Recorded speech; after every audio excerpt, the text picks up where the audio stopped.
нийтлэг мөрдөж байгаа хуулийг яахгүйгээр хэрэгжүүлэхгүйгээр одоо онцгой бүрийн эрхийг 6 сарын хугацаанд олгож болно. Аж ахуйн нэгжлэр очиж бүрийн хяналтаа тавина.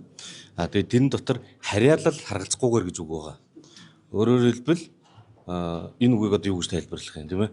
Одоо нөгөө Монгол улсын үндсэн хууль батлагдахаас өмнөх хууль байхгүй юу? Тэгэхээр өмчийн хэлбэр харгалзахгүйгээр очиж одоо бүрийн хяналт тавих боломж бас энэ хуулиар агуулга өгдөг байна. Тэгэхээр одоо хэний ч үйлдвэр аж ахуйн нэгжлэр засгийн газар бүрийн эрх төлөөлөгч тавиад очиод одоо зогсоох, солих, мөнгө бүх юм шийдэх юм сони агуулга бол байдаг.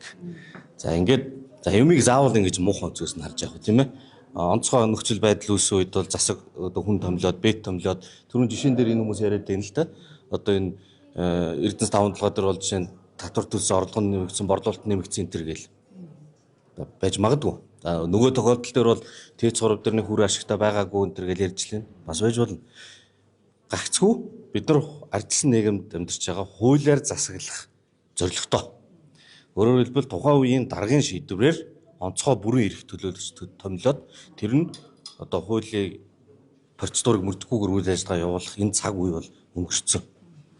Яагаад өнгөрцөн гэж хэлж байгаа нөхөр онцгой бүрэн эрхэт төлөөлөгч гэдэг бол ардын комиссариат гэж байгууллагын одоо угшаалтаа тэр үеийн ийм агуулга байхгүй.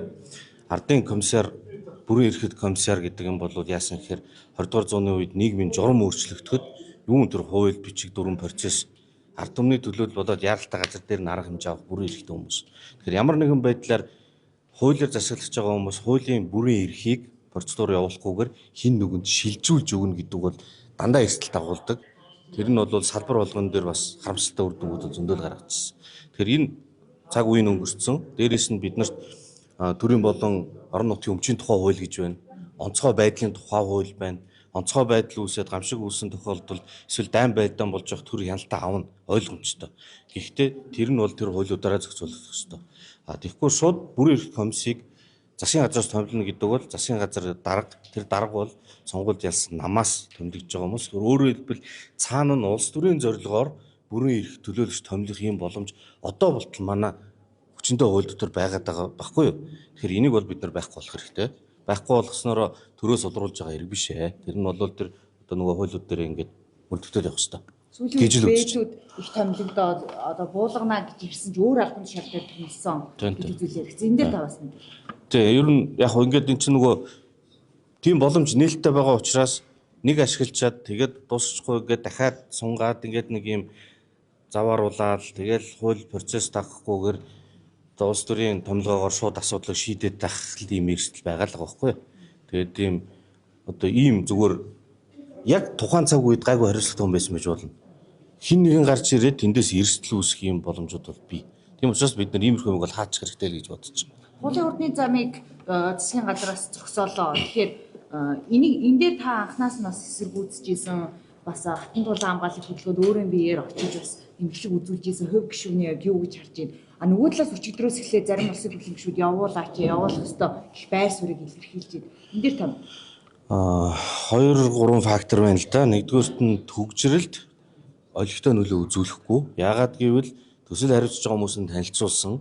Тэр одоо чиглэлд 8%, энэ чиглэлд 10%, тэр чиглэлд 20% гэх мэтэр. Тэгэхээр одоо энэ баруун зүүн чиглэсэн хөдөлгөөн бол ярамгийн төгжрөл болж байгаа хотын дөрөв орох гэж үүсдэг болохоос биш налах руу явах гэж үүсдэггүй. За тийм цайхан зам барьлаа ч гэсэндээ багалзуурууд дээр нь очиод төгжирнэ. Тэгэхээр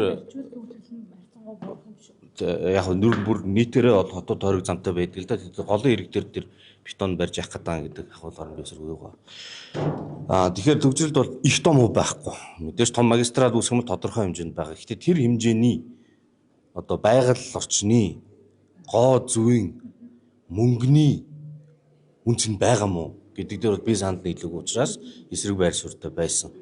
Мөнгөний хувьд бол одоо Монголын энэ нэг дотоодод байгаа нэг жоохон хэдэн төгрөгөө юунд зарцуулах гэдэг маш анхааралтай бодмоор байгаа. Бид нар ингээл юм болгоныг л одоо манай түүхий бүтээгдэхүүн бол одоо хэрэггүй болох жоо хямдхан хамаагүй хээр нөхчий тэгээ бусаад бүрүүлж орж ирээд баах юм барьчи тэгээд нэг хэрэгтэй хэрэггүй том гоё юм романтик юм аль болохоор татмаар байна. Энэ 2.3 их найд гэдэг төгрөг бол маш том мөнгө.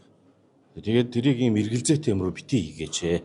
Одоо энэ дэлхийн ертөнцийн чинь бүгдээрээ сонсоод байгаа шүү дээ. Дайн байлтан шатхуун юмны өртөг нэмэгдэнэ гэдэг. Тэгэхээр бид нар энэ санхүүгийн сахилга батыг их боломжтой авч явахгүй бол итгэлтэй биш төслүүд рүү их мөнгө зарцуулах юм бол юм эдийн засгийн хөшүүрэг болох эсэргээрээ эдийн засгаа боомлж унгаана. Би бол хамгийн том эрсдэл нь санхүү гэж бодож байгаа. Эдийн засгийн хөшүүргийг аль болохоор одоо бизнесийг чөлөөтэй явуулж, татварын ачааллыг бууруулж, тэд нар мөнгө хийдэг байдал руугаа алхамаараа явахгүй бол төрийн төслөөр эдийн засгийн хөшүүрэг болно гэдэг зүйлээс ер нь татгалзаж байгаа юм болсон. Бодийн аптек гэрээнүүдийг шалгах хяншлах төр ороо байгуулах санаачлаг гарч ирсэн. Та энийг нэмчих үү? Би ерөөсөө нүүрсэн дээр байгаа бүх аптек том гэрээнүүдийг шалгахыг сонсохыг бол дэмжинэ. Хянан шалгах төр хороон дээр нэг асуудал байгаа нь нэг чуулганы хугацаанд 2-оос илүү байхгүй гэдэг юм уулийн заалтаа. Тэгэхээр тэр хүрээнд одоо аль хянан зөндөө олон хянан шалгах хороо ингээд орж ирээд байна. Санаачлал яваад байна. Тэдний дундаа сонголт байна. Зүгээр сонсол хийхэд бол алийн чамаагүй сонсомоор байна. Хянан шалгах төр хороон дээр 2-оор хязгаарлаж байгаа нь улсын их хурлын бүрэн эрхийг хязгаарлаж байна гэдэг логикт өмөлт бол би хүрсэн. Тэгээд тэрийг үндсэн хуулийн зэцэд хандсан. Яагаад гэвэл шаардлагатай тохиолдолд монголчууд хянан шалгах хэрэгтэй байхгүй юу? Тэгээд тэрийг хэрэгжүүлэх санаачлах субъект нь улсын их хурл. Тэгтэл яагаад тэдний хянан шалгах эрхийг одоо өрөө танхим олдохгүй байх ч юм уу ямар нэгэн байдлаар 2-оос илүү байхгүй гэд хязгаарлаж байгаа юм бэ? Энэ бол ингээд үндсэн хуулийн агуулгад нийцэхгүй байна гэдэг өгөхөөр одоогоор 2-оос илүү 3 дахь нь ингээд хүсэлт гаргасан чинь татгалцсан ийм кейс байхгүй учраас таны гомдлыг хүлээж авах боломжгүй байна. Өөрөөр хэлбэл логик дүнэлтийг авдаг юм л да. Тэгж яасан. Тэгээ одоо тийм кейс гарч ирэх юм бол цэц дахиад өсөлтөө гэнэ. Улсын хурлын замыг хянан шалгах төр ороос байгуулах шаардлагатай гэж зарим гишүүд үзэж байна. Энэ дээр та дэмжих үү?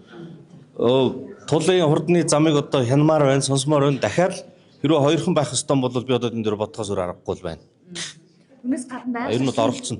Нарийнчилсан үнэлгээнд дээр усны газар, ойн газар бол өнөөдрийг хүртэл манайхаар ямар ч дүгнэлт гаргуулаагүй гэдэг албан ёсны албан бичиг өчигдөр өглөө. Тэгээ юу гэж харж ийна одоо төсвөөс гадна байгаль орчны нарийнчилсан үнэлгээнд ингээ шаардлага хангаагүй гэдэг олон жишээ гарч ирж байна. Чин загсаад байдаг гэж үү? Одоо хитрхи их өсөж илэн энэ төслийг ер нь тэр бүр нэг анхаал нэг хилам гараад ээж хахад миний гарын үсгийг дуурайгаад зурцсан байна би зураагүй гэж хэлсэн шүү дээ. Тэгээд процедур зөрчсөн, хууль зөрчсөн төслүүд тэгээд зогсгол шүү дээ. Юундаа чичээд байгаа. Тэгээд болохгүй бол тэгээд зогсоосон зүйл гэж бодож байна.